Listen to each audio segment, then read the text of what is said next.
What's good, everybody? And you're watching JDN, and this is My NBA World episode 26, and the NBA playoffs are underway.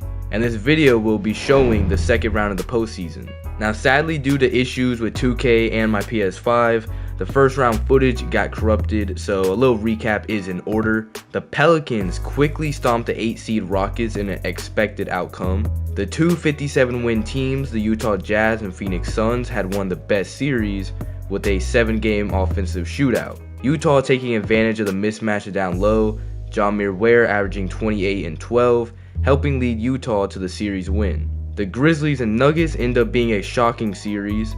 The Grizzlies winning not being surprising, but winning in a gentleman's sweep was not expected. The Lakers take care of business against Golden State in 5, which may be Steph's final game. The Heat stopped the red-hot Brooklyn Nets in a sweep, cementing their dominance in the Eastern Conference. The Hornets squeak out a close series versus Cleveland. The deciding factor ended up being Evan Mobley going out for the year with a dislocated right patella. The Bucks get the job done against New York. The series had a lot of New York fans betting on the underdog Knicks, many believing they could get it done. Sadly, Greek Freak just ended that conversation. And lastly, the 2 seed Celtics almost choked their season away, only beating the Pacers in 7 games. And Tyrese Halliburton was on fire, averaging 25 points a game with 12 assists on 55% field goal shooting for the series. But Tatum took the series into his own hands, averaging 33.8 points a game with 6.5 rebounds a game versus Indiana. And with the recap out the way, it's time for the second round. Starting with the Memphis Grizzlies versus the Los Angeles Lakers, the 2 seed Lakers had the home court advantage over the 3 seed Grizzlies. And Los Angeles took the advantage, taking a 2-1 series lead. With Memphis having their back against the wall, it seemed like they had to win Game 4 if they wanted a shot to win the series. With Kyrie Irving struggling, Ja Morant had to step it up. And even though many analysts felt like the perimeter defense of Paul Thompson and paint defense of Anthony Davis would slow down Kyrie and Ja, especially Ja Morant due to his lack of a great 3-point shot, but Morant did not let the outside noise get to him, scoring 35 points and 8 assists in Game 4. For the Lakers, Anthony Davis also played very well, but it wasn't enough to stop the rim running from the athletic Memphis Grizzlies. In Game 5, the Lakers had home court, and with the series tied, Anthony Davis understood the importance of taking the 3-2 series lead. And Paul Thompson showed up after a mediocre Game 4. Thompson's intensity was making Kyrie have to work for his shots. Kyrie Irving was disappointing in Game 4. In Game 5, Kyrie was able to get his even though it was extremely difficult. And after the Lakers won Game 5, the Grizzlies ended up tying the series to force a Game 7. Both teams were struggling to score in the first half, and even though the Lakers only had a 52-46 lead at halftime, getting consistent buckets for either team was difficult. Memphis would have to work hard to make a comeback, but after Paul Thompson bumped Ja Morant had a new fire lit under him. The Grizzlies superstar was unstoppable and was the difference maker for the Grizzlies winning the star-studded series. And Ja Morant was the game wrecker for Memphis against the Lakers team that many believe would go to the finals, and Ja Morant led the way for the Grizzlies to move on to the Western Conference Finals. The Charlotte Hornets won the first round against the Cavs, and a major factor was Evan Mobley going out. The Heat have the oldest team in the league, and one of those old players is 36-year-old Jimmy Butler, but he was dominant in the first round sweep versus the Nets, putting up 21-7-6 against the young Brooklyn team in only 30 minutes of play. The Hornets and Heat once again match up in the postseason, the 2023 NBA champs versus the reigning Eastern Conference champs. The Hornets made many strategic moves in the offseason, picking up former Magic Andrew Wiggins and Aaron Gordon. There was only one game in the series that was a blowout, and that was Game 1, where Miami won 122-98. Every other game was close, and Games 5 and 6 were nail-biters. Nobody gives the Hornets enough credit for beating the Heat last season to go to the NBA Finals. And many wonder if this young yet extremely talented Hornets team can do it again. In Game 6, the Heat were up 3-2 and were on the road in Charlotte. The game was going down to the wire. With Charlotte's season on the line, LaMelo Ball and Kadon Ryan were choking. Kadon on defense and LaMelo on the offensive side of the floor.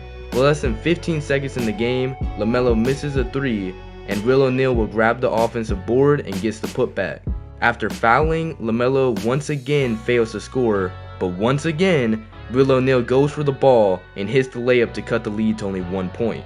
The Charlotte Hornets quickly foul, and after Kevin Durant hits both free throws, the Hornets will have to hit a 3 to tie with just under 1 second left. With a possible Game 7 on the line, every Hornets fan is on their feet. The Hornets inbound and goes to LaMelo, and he fails to get off a shot, and LaMelo will lose the game for Charlotte in an absolute stunner.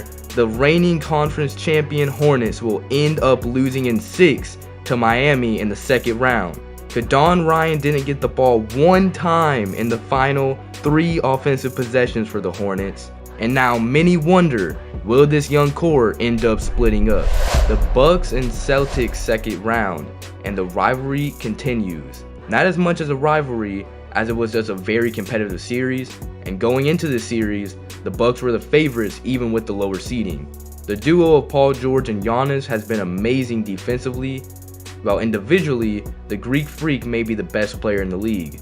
Giannis played phenomenal in the first round and in the first 4 games of the series versus Boston. While Tatum struggled, Giannis put up 39 points and 11 rebounds in Game 4 to tie up the series at 2-2. Going back to Boston for Game 5, both teams needed this game, and if they wanted to make the Eastern Conference Finals, they would have to show up big time in Boston. This Boston crowd has been known as one of the best and most electric home fans in the league, even being labeled as racist by LeBron James and Draymond Green. Even Jaylen Brown and Marcus Smart has come out against certain remarks said by the home crowd. But one thing is for sure, the Celtic fans gets into certain players' heads, and some may say the trash talk might have gone into Giannis's head even, and it will end up being an advantage for Boston, even if he had a pretty good stat line. In the end, the home court advantage was too much for the Bucks to handle, and the 2-seed Celtics will defeat the Bucks in 6 to reach the conference finals. The Pelicans and Jazz series has been a very anticipated matchup. The former NBA champs, led by James Harden and Jameer Ware, going up against the new kids on the block in the New Orleans Pelicans. Last year, the Pelicans were a solid team, but ended up getting beat by Denver in the first round. But after signing third-year star Izzy Ball and former Hawk DeJounte Murray, this team has been a real challenger to the throne.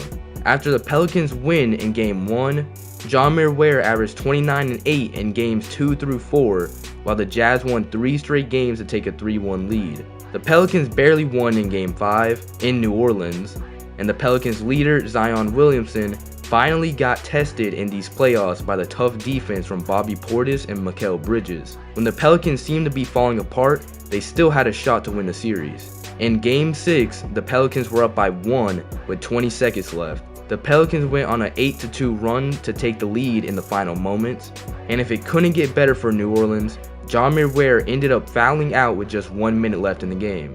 The Jazz have the ball, and Harden isolates Izzy, and open for 3, bang! Harden drills the 3, and the Jazz take the 2-point lead with just 9.7 left in Game 6. And Zion gets the ball, and he has to run all the way down the court, and he drives on Bobby Portis, and he gets fouled. Portis couldn't keep up his amazing defense for just one more play, and Zion will end up going to the line for a chance to tie up the game. With all the pressure on Zion in Utah, he rattles in the first free throw. Then to tie up the game, Zion will clean swish it through the net. The Jazz and Pelicans will now go into overtime. Harden to start overtime gets left wide open, and he makes the Pelicans pay with a nice 3 to take a 2-point lead. And Harden will feed it down low to Markkanen for the easy bank shot fadeaway.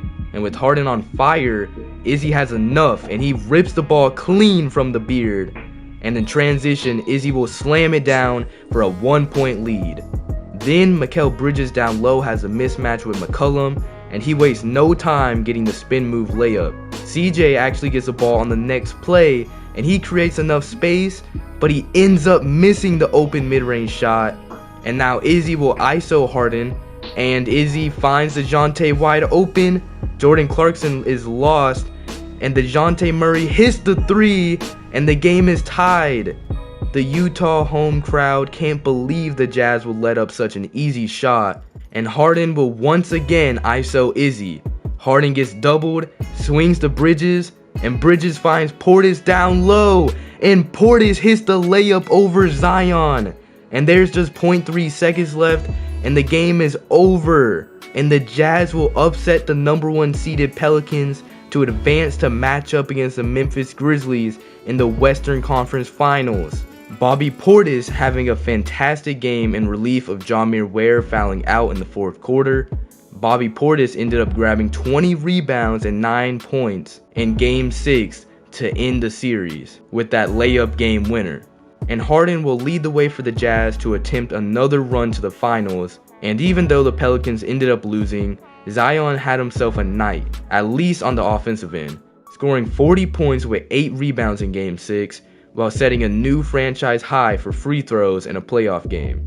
And that is all, folks. The third round of the playoffs is officially set, and we'll be seeing that next episode, as well as possibly the NBA Finals. And thank you guys for watching. That is the end of the episode. Sorry for the technical difficulties I had with the first round. I hope the recap was at least, some sort of closure. That would be it. I'll be showing y'all next episode. Make sure to like and subscribe if you like the new creative content. And peace.